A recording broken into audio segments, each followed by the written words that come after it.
Welcome to the Found Her podcast. I'm Kelsey. And I'm Shannon. And we are the filmmaker, photographer, and co-founders of Found Her Productions. Together, we capture the essence of women so they can communicate their truth with confidence and ease. Through working with our clients, we've learned that each of their stories are so unique and, to our surprise, mostly nonlinear. We believe these stories deserve to be heard to inspire women along their own journey to finding themselves and creating the life that they truly desire. This podcast is where badass, trailblazing boss ladies will expose the ups, the downs, and everything else involved in creating their own path in work and in life. So sit back, get comfy, and get ready to be inspired.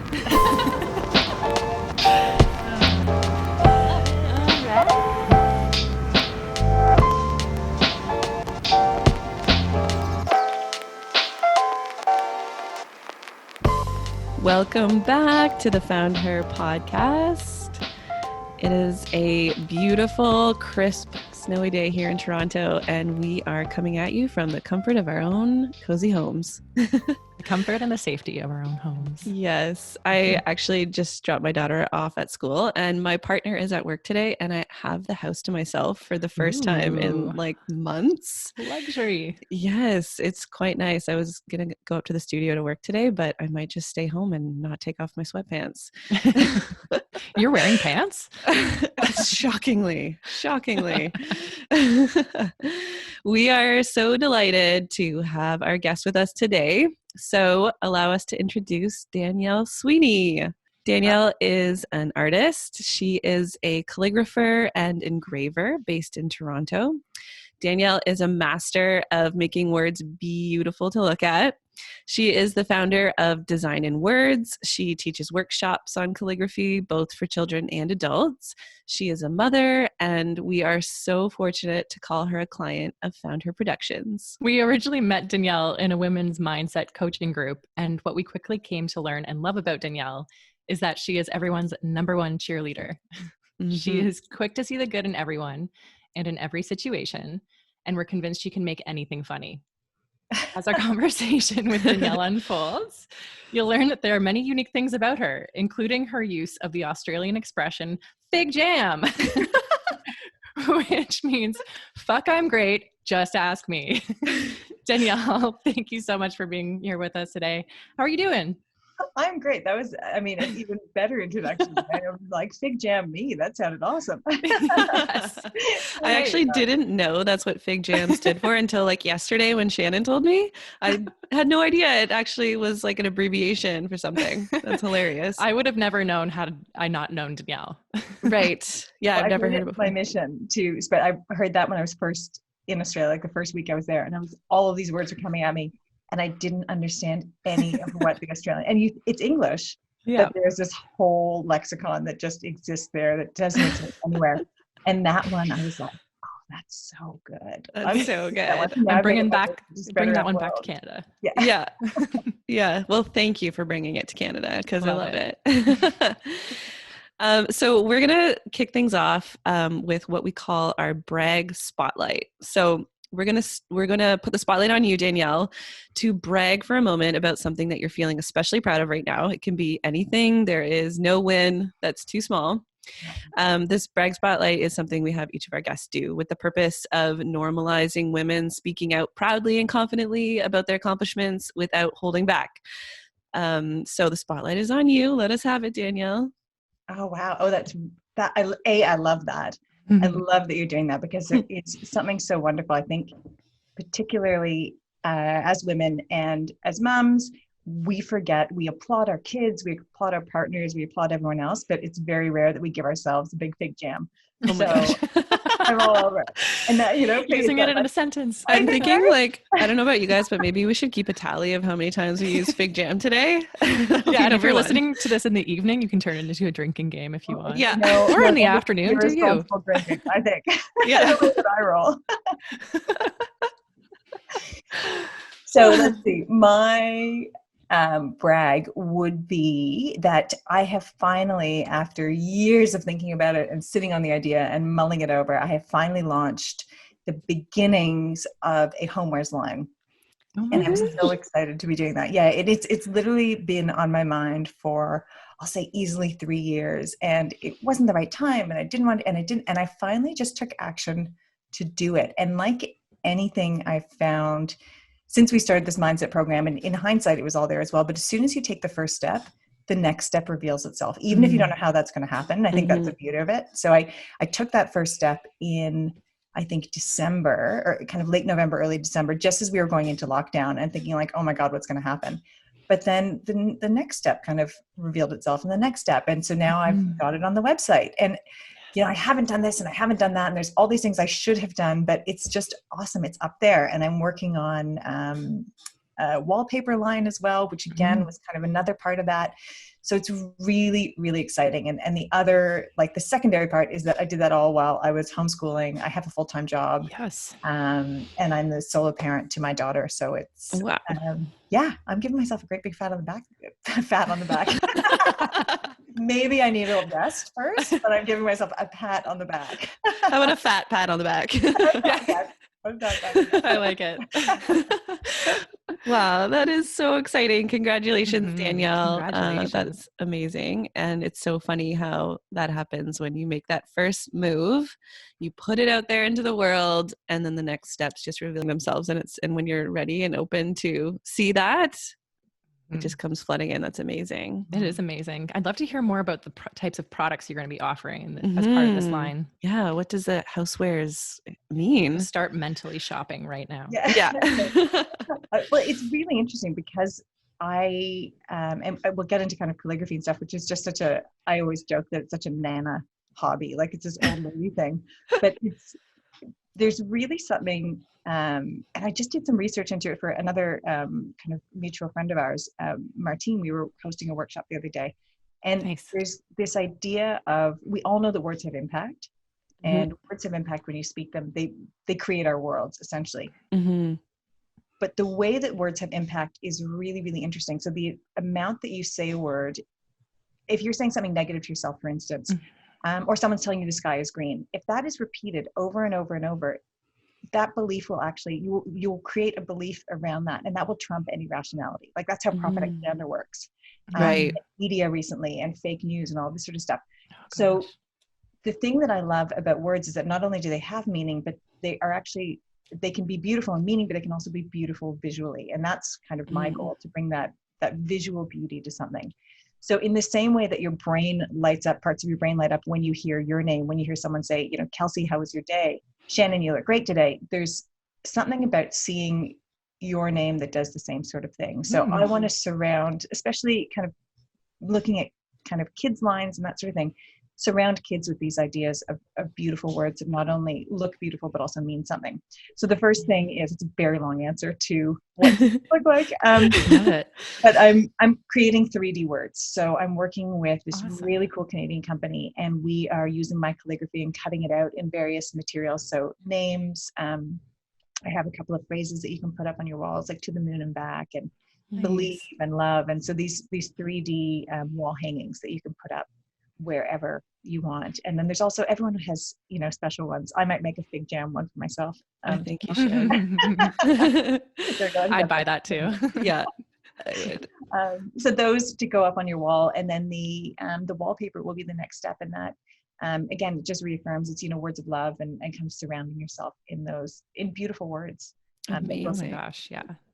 Such a beautiful sentiment, and then to be able to match that sentiment, or the beauty of that sentiment, to the beauty of the aesthetic of it, is such an awesome gift to be sharing with everyone. Yes. Okay. So what sort of materials are they being cut from? So right now, working with acrylic and birch. Okay. Again, the acrylic comes in a variety of colors, and I'd love to do something that's going to be a little bit more sustainable down the track. But for the moment, this is kind of what's available to me. But the cool thing about them is that they come in all these different colors. I've got a really beautiful teal one that I did for my daughter, Mila, which is up on her wall because she's very into blues and stuff like that. Nice. And then a really pretty birch, which is just really natural and really lovely. So yeah, so it's really exciting. And it's just, it's really cool to have this like 3-dimensional aspect to what was, you know, usually like really tiny and, you know, written with a fine calligraphy pen. So Right. to be seeing in real life and big. Yes, that's so awesome. Mm-hmm. So maybe we can backtrack a little bit, and you can explain what exactly being a calligrapher and an engraver especially is all about. What does that entail? How does it work? It's a strange one for sure. It happened really organically for me. So I started doing calligraphy as a little kid and I just really liked it. And again, I just got really into this idea of creating something beautiful out of something that we use every day. So, you know, words and writing and how you make that pretty. And fast forward to my late 20s when I moved to Australia. And I trained as a jeweler. So I was a fine jeweler for 15 years, making custom engagement and wedding rings and, you know, designing and making and doing that. And I moved to Australia in 2008 and lived in a really tiny 1-bedroom apartment. So I would leave my creative job, which I loved. I loved being a jeweler, and I, you know, still, maybe I'll get back to that someday. But I would come home and I wouldn't have a creative outlet, and I was living in this tiny space.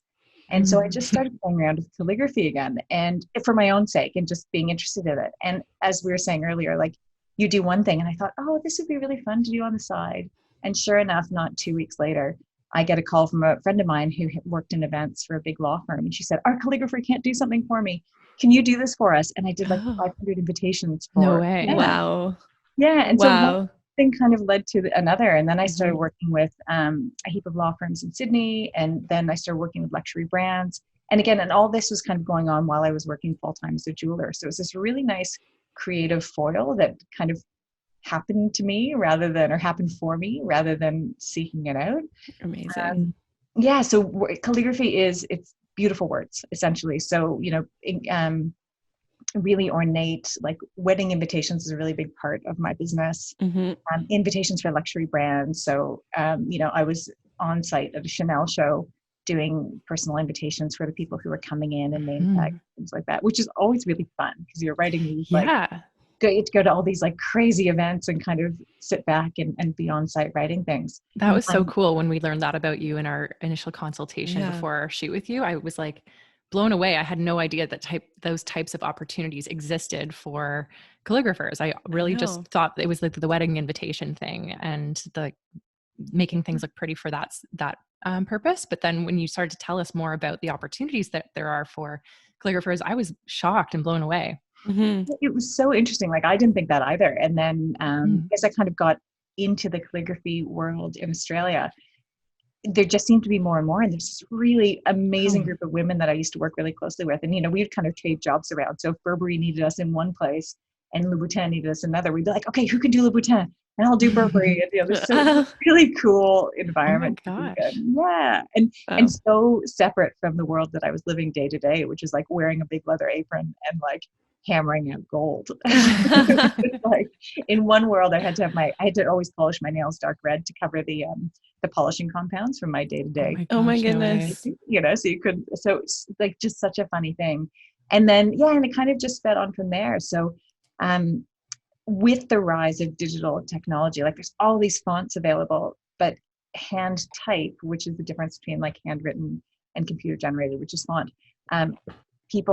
There's been a big resurgence in the last 10 years where you know, businesses, corporations are looking for something that isn't generic, that is really, really personal.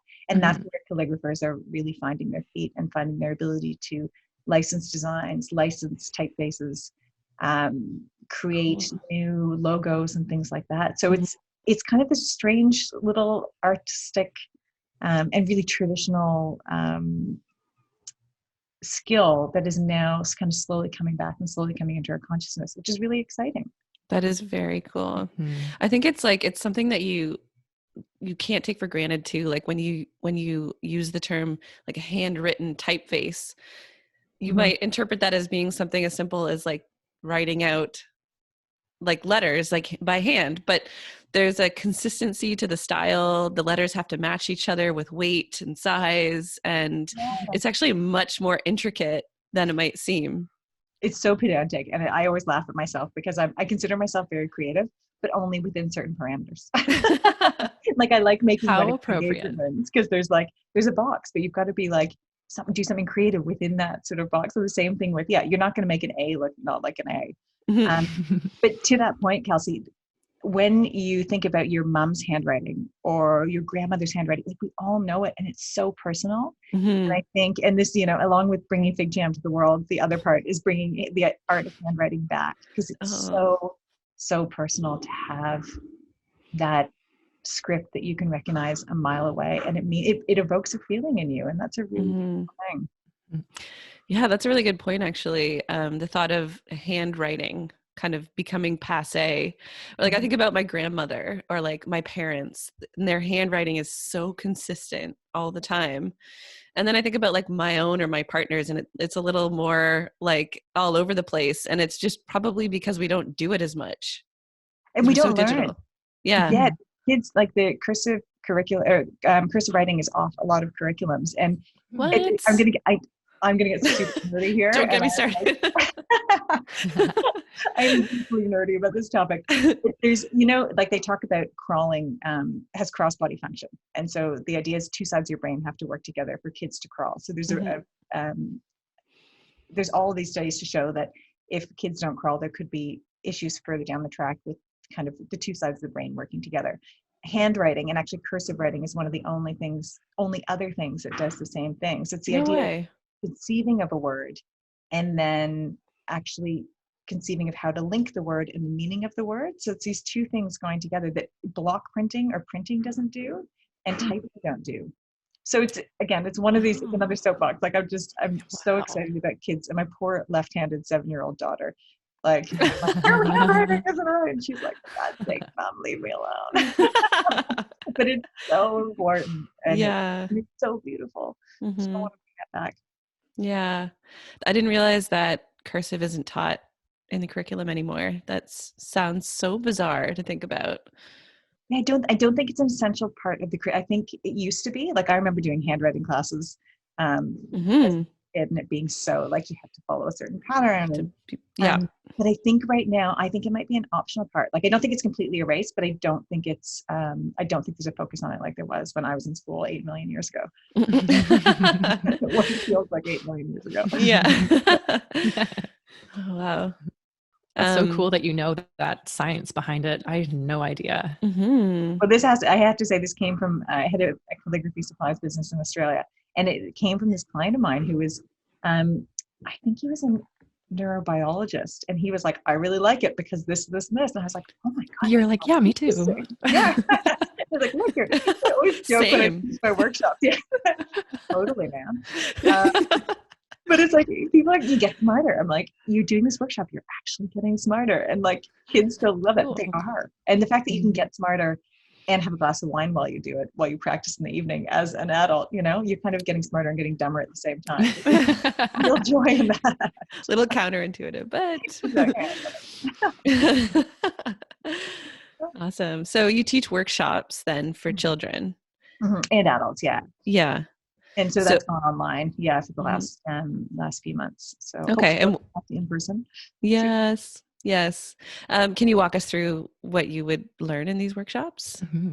Yeah, I do a variety of different workshops. One of the ones is most popular, especially with kids who kind of know how to handwrite or even print, is brush script, where we just use brush markers and walk through the basics of, if you remember like old school sign writing, like Honest Ed's in Toronto was a great example where they had 10 cents, toothbrushes, whatever. Yeah. It's that sort of script style, but it's really, really fun for kids to do. It's really colorful. It's actually really easy to learn. Is it? Yeah. And it's just, again, it's that idea. You can link letters, you can link words, but they can create birthday cards, and it's a skill. Like they have to work at it. They don't get it right away.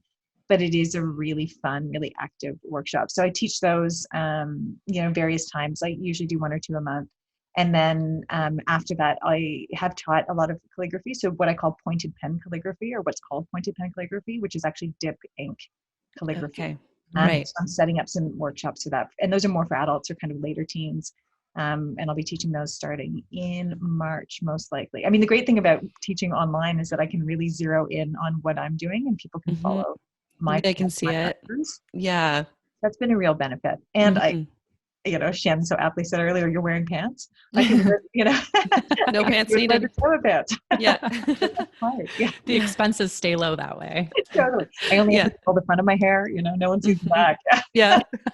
It's a beautiful thing. When you're doing those workshops in person, do things with the ink, does it ever get messy? A little bit. It normally, when I teach cocktails and calligraphy, that's its own little ball of mess, but he's fun. That sounds like my jam. Yeah. I actually taught when I came back. I was living in Europe last year and I came back in February and I taught a workshop, and I think there was like 10 times as much chatter as there was calligraphy going on, but that's totally legit. It can get messy, but not really. Like, you're using really small pots of ink and stuff like that. But I think when it's really meditative, because you have to think about how you're like, if you read shopping was just something, you hammer it off, you do it really quickly. It only needs to be legible to you for the most part. When you're doing calligraphy, or brush script, you really have to slow down and think about the letter form. So you think about it as like drawing letters. So if you're drawing an apple, you'd be thinking about what the apple looks like. And the same thing when you're doing calligraphy or brush script, you're thinking about the letter shape. And so so you kind of get lost in doing that, which is really lovely as well. So people tend to work a little bit more slowly, which is good. Yeah. Does a calligrapher get more frustrated than the average person when they make a spelling mistake?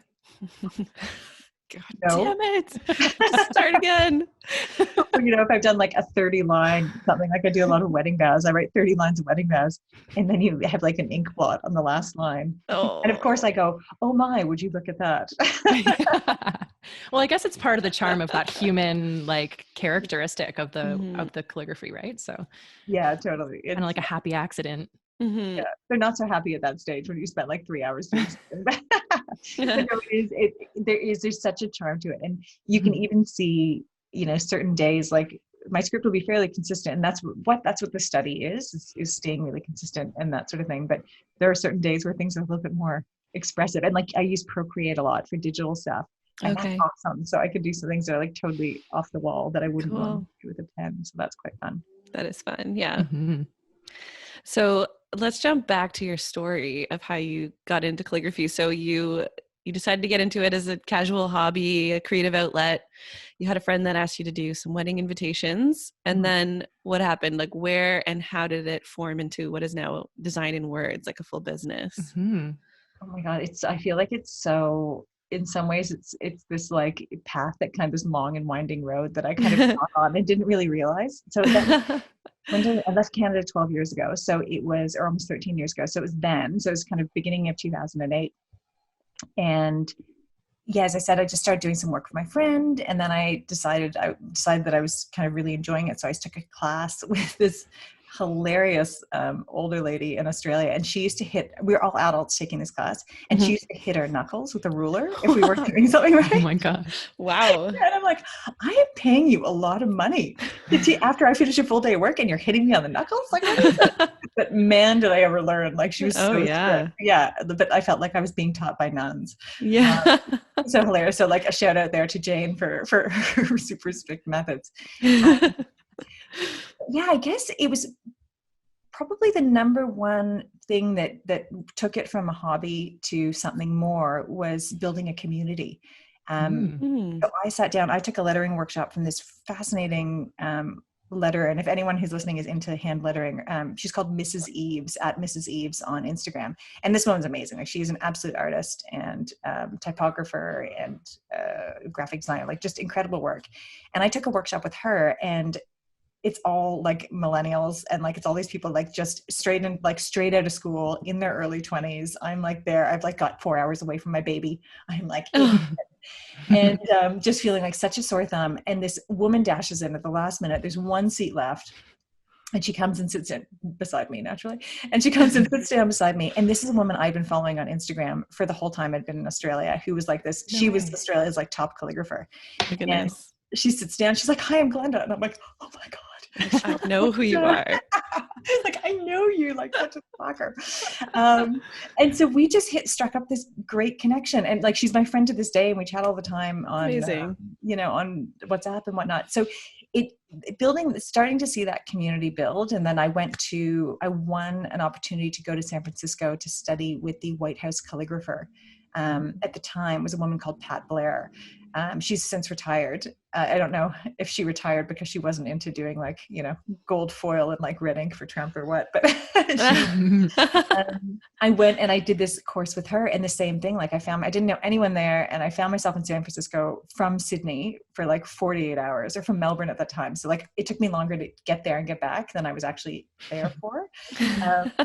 But in being there, I sat down beside this lovely woman, and she's like, oh, let me introduce you to the people behind me. And she introduced me to these people behind me, who again were these people who I'd been following on Instagram for years, and like were my calligraphy heroes. Oh my gosh.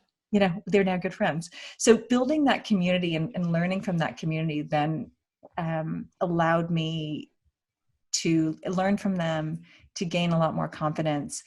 And it was on the way home from teaching some workshops and having talked to these guys in the US, where they had all this stuff available to them, and it simply wasn't available in Australia. So I taught some workshops, and I kept telling people to buy things from the US. And then I was like, well, wait a second, that's dumb. So I was, in the car on the, getting an Uber to the airport, and I started contacting suppliers, and I was like, well, I'm starting a calligraphy supplies business.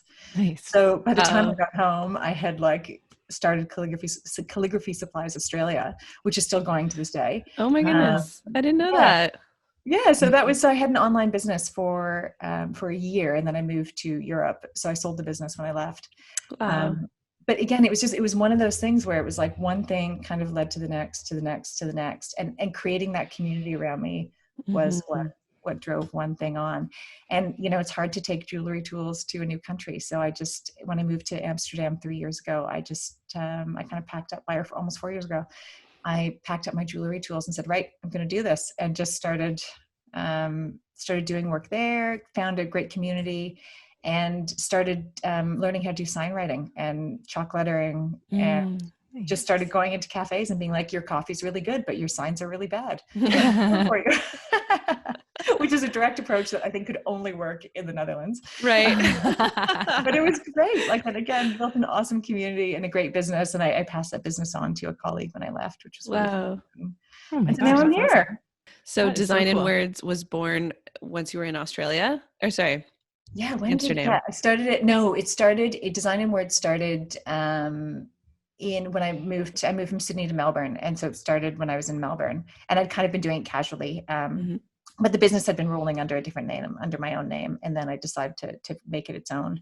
So at one point I was living in Melbourne, and I had this tiny little studio in my house, and I had my calligraphy supplies business on one side in like a bookshelf, all the inks and whatever else. I had my calligraphy desk. And then if I swiveled my chair around, I had my jewelry bench. So I could go from like making a platinum engagement ring to like writing invitations for Chanel to sending off like 20 orders to, the middle of nowhere, Australia. Wow. It was a really funny, full-on life. Yeah, seriously. Is this where the engraving comes in? Like the intersection between being a jeweler and calligraphy? Yeah, totally. And it just, it started seeing, there's someone that I follow in the US who started engraving on bottles, and I was like, oh, that sounds awesome. And so I made one for a friend, and then I was like, well, wait a sec, I've got all these tools. Why don't I just combine the two? And so I've trained to do engraving on jewelry, but it's a heck of a lot easier when you're doing it, instead of doing it like 2 millimeter letters on the inside of a platinum ring. It's a lot easier when you're doing it on a, $200 bottle of champagne. Right. Yeah. So I've just been able to combine those two. So I was at the Hudson's Bay before we went into lockdown here, engraving perfume bottles, which is super fun. People are so delighted. And there's this, as someone who works independently so much of the time, and I'm sure you guys see that, like when you kind of work in a vacuum a lot of the time when you're an entrepreneur and solopreneur, to be able to be out in the world and see people get excited about what you're doing is an incredible gift. The engraving's a really fun part of that. That's awesome. So can you describe how the engraving works? It was something like I'd never seen before we had our shoot with you, and seeing you do it live was interesting. Yeah, it's so I just use I have a tiny little motor that is a little battery powered motor, and I use a diamond burr, which is all stuff, like I have all this stuff from my jewelry life.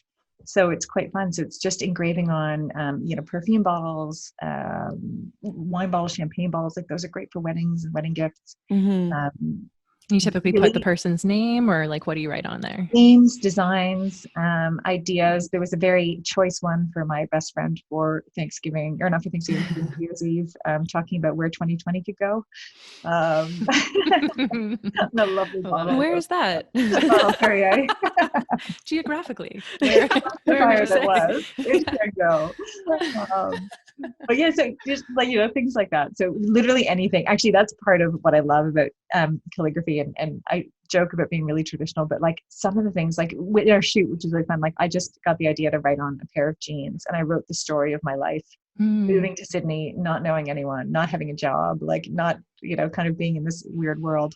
And so I wrote that on a pair of my jeans that I just can't bear to get rid of.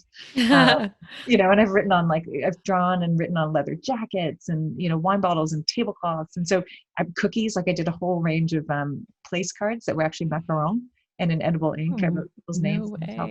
So the engraving is just an extension of that, where, place cards at a COVID wedding that I did in September, the place cards were their wine glasses.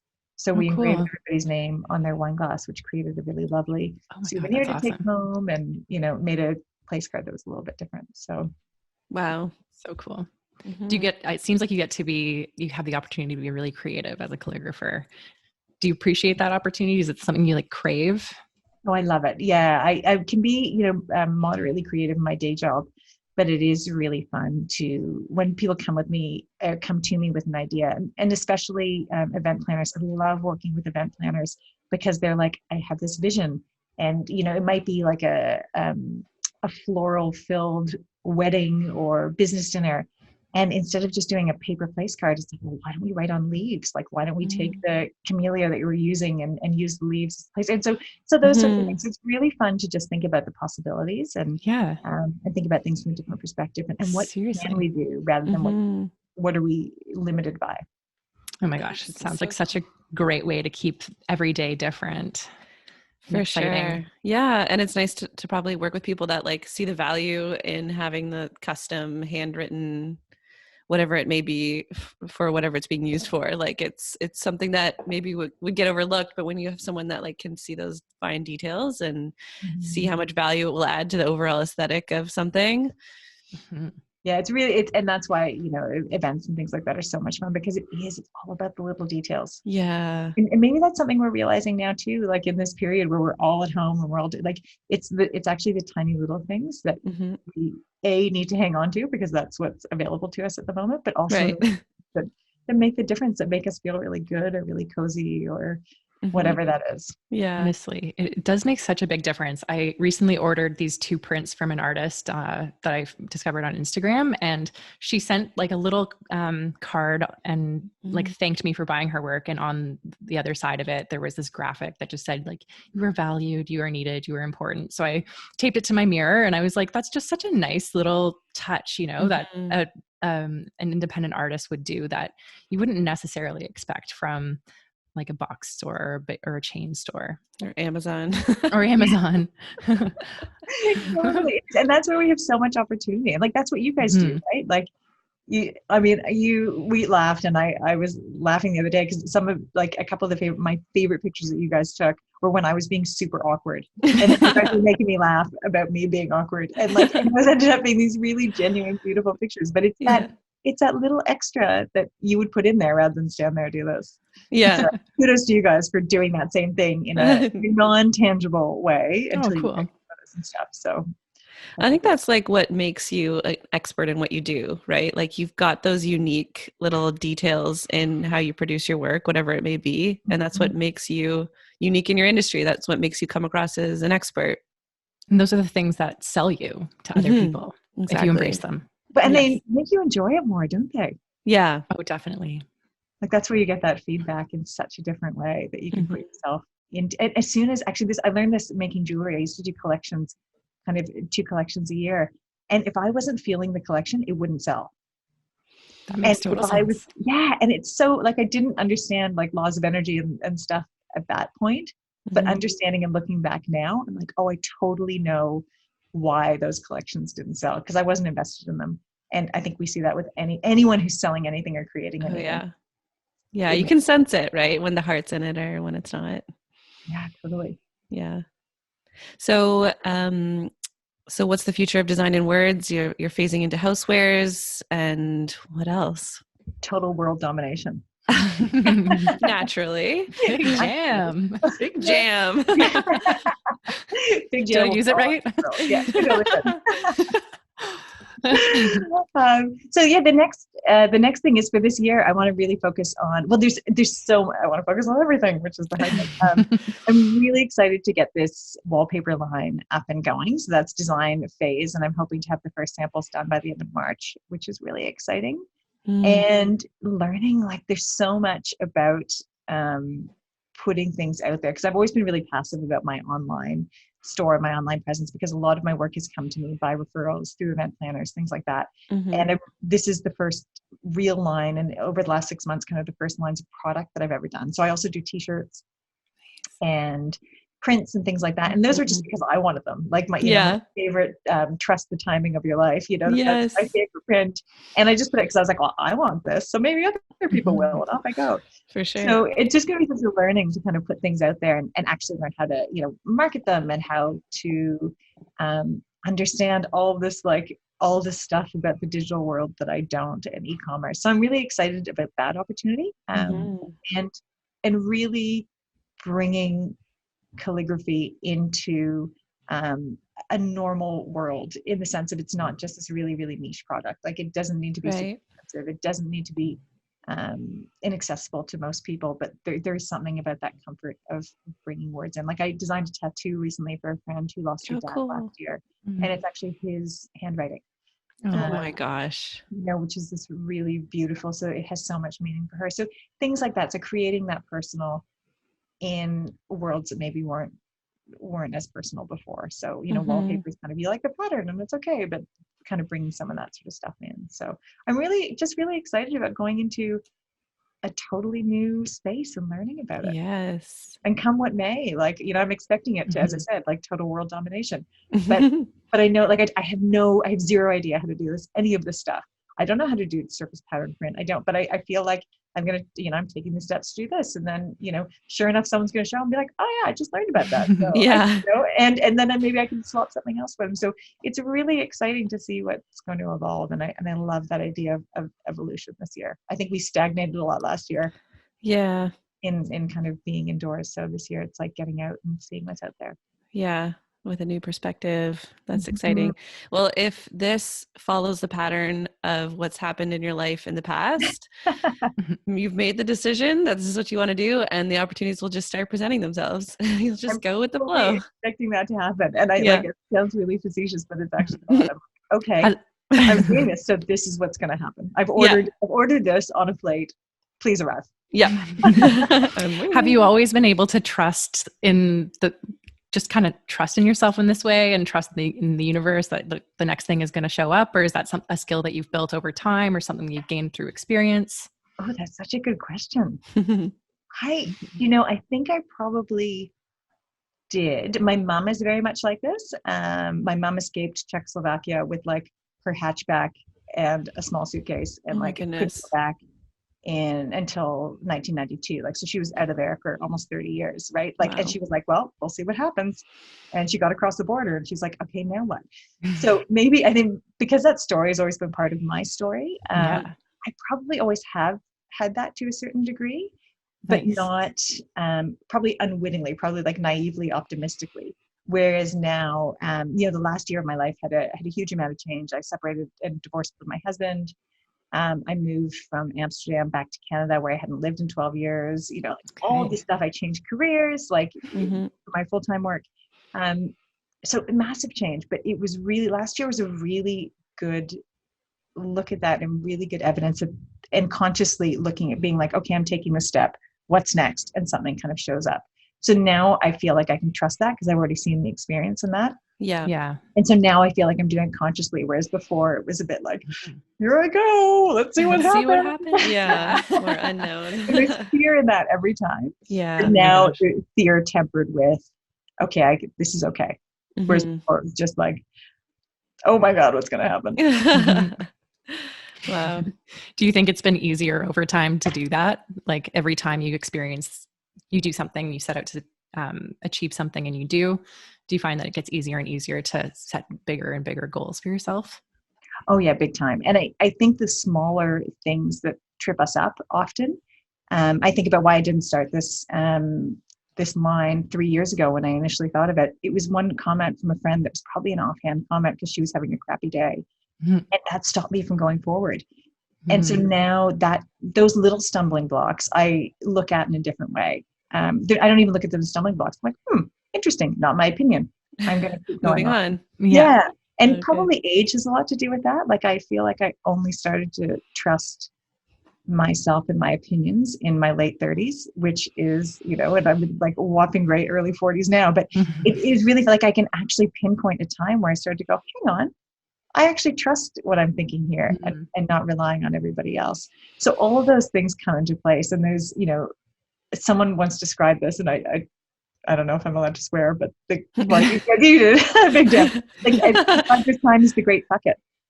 Mm-hmm. Why not? Let's try it. Like, let's see what's going to happen. Mm-hmm.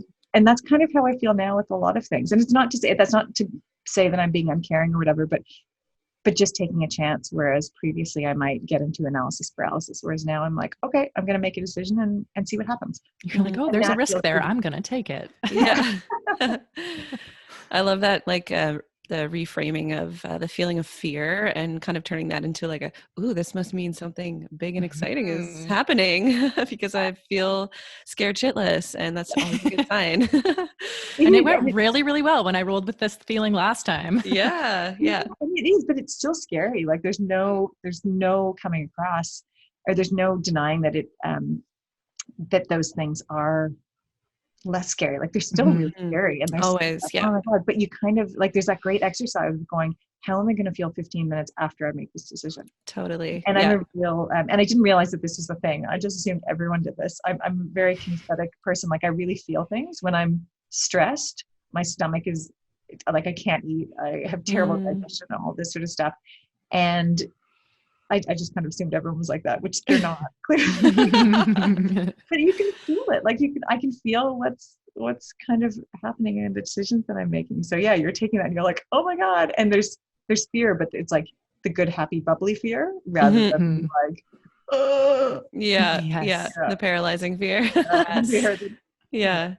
I remember at the beginning of my freelance career, I wished so much that feeling of fear would go away. I was like, if I face it enough times, I'll get used to this feeling and I'll become like immune to it. Yeah. But that's not the case. If I keep stretching and setting goals for myself, I keep coming up against this feeling. But the more that I do, I've become like kind of like friends with it. And I feel like I would miss it if it was gone from my life permanently. So yeah. Well, when you start to look at it as like a friend, like you said, so it's like, it's just something that comes along with any sort of like evolution. So if you're going to evolve to another level in your life, you're going to have your good old friend fear come along for the ride for a little bit. Yeah. Mine goes by Fearlicia. Yeah. Oh my God. Do you know what mine's called Trudy? I read this book and it talks about the mad woman in the attic, and it's an amazing book. It's called Burnout. Anyone who is doing their own thing, it's so worth a read. And she talks about, you have like, everyone has these anxious moments. And she's like, it's two sisters who wrote it. If you name that mad woman in the attic who's like, to like ask all those questions, you're like, oh God, like, am I feeling that? She's just paranoid all the time. Yeah, Trudy's super paranoid. Trudy like looks at her partner and is like, what are you thinking? Do you love me? Do you need, like, it's just kind of, and I'm like, shut up, Trudy. Stop, Trudy. Like, Trudy, go back to the attic. Back to the attic. Oh my God. I don't like Trudy, but you see it, and Fearlicia, you're like, hey, Fearlicia, fuck off. Yeah. Thanks for coming, but now's not the time, Fearlicia. Yeah. Not now. Doing big things over here. Trudy and Fearlicia can hang out. Yeah, they can keep each other company. They'll get along great. Yes. Oh my gosh, this is amazing. I did not know this was a thing, and now I'm going to have to come up with a name. It's proven to be a thing. Yeah. I cling to those things when I sound like I'm totally off the wall. I'm like, there's a scientific basis for those. Yeah. I'm curious why the name Trudy. I have no idea. It came to me. Like Trudy. face, and like I can hear her voice in my head and the whole 9 yards. And like Trudy is, yeah. Sorry for anyone named Trudy that might be listening to this. Like, I have this artwork behind me created by this incredible Canadian artist who's Trudy Kearns, and I'm like, and she's lovely, but I don't know what it is. It's like, you know, she could just as easily be like named Nicole or like right. Yeah, each Trudy is their own Trudy. We don't need to clump them together. I know a lot of great Karens too. Yeah, I know. For the record. Yeah, I was just thinking about the Karen. Yeah. Oh, poor Karen. So many good Karens out there. So many. Yeah. I did not mean to derail that so much. No, it's all good. I feel like I learned something, and that is I need to come up with a name for my fear. Yeah, and like a voice for her too. A voice for her, a funny like voice, a persona, like, right? Yeah, like a whiny. There's like a mismatch, like crop tops, and tries to be a lot younger than like 43. Like Trudy tries to be 28. Like you're just like, oh, Trudy. Ooh, cringeworthy. Yeah, yeah. It's kind of fun because it separates it from who you are, right? Like, and when you are feeling fearful or paranoid or nervous or whatever, it overtakes you, and when you're in those moments, you kind of feel like, this is who I am. Like I am anxious about this, but when you can like create a persona for it that's separate from who you are, I can totally see why that would be effective. I'm anxious about this stuff. I'm not. I'm okay. Yeah, it's all Trudy. That lockdown's been affecting you. Yeah, interesting ways, Danielle. Get me out of here. You need to go outside immediately. Yeah, I think so. Please just don't start talking to Trudy. In fact, so I talk to my cat instead. Is that okay? That's fine. I'll allow that. Yeah, Shannon can attest to that. It would be abnormal to me if you didn't. Yeah. Okay. All right. Well, I think that's probably a good point to wrap it up. Any Trudy, you can cut out. We're just going to keep joking about this if we don't stop ourselves. So thank you so much, Danielle, for sharing your story. I feel like I learned so much in this conversation. Yes. You keep surprising me with all these different things that there are to learn about calligraphy that I really had no idea. Yes. And you just introduced a Fig Jam merch into your online store, right? I actually just got them this morning, right before we came on this. So I'm super excited. Oh my God. So if anybody needs a little, like, and I should say that Fig Jam is fuck, I'm good, just ask me, in the humblest, most like, way to go me, that's awesome, sort of like sharing your win sort of way, rather than like arrogant way. So we need to qualify, but that's like the typical Aussie, like, hey, cool, like I'm doing myself do something versus you know, so I have, so it's really exciting. That's awesome. So if someone wants to grab one of those Fig Jam shirts, where should we send them? designinwords.com. Nice. Design in Words on Instagram. Awesome. And you have a lot of other great things in your online shop, which Shannon and I have a few of those items. Yeah. So there's lots of fun stuff to explore there in the designinwords.com online store. Yeah, and more coming soon. Yes. Housewares. I know. Yay. So here you go. I put it out in public now, like end of March, wallpaper. Get ready. It's gonna be awesome. My gosh. Oh my God. So ready. I'd love you guys anytime. Yes, likewise. Thank you for being here. Yes, and catch us on the next one with another fantastic guest. Woohoo. Woohoo.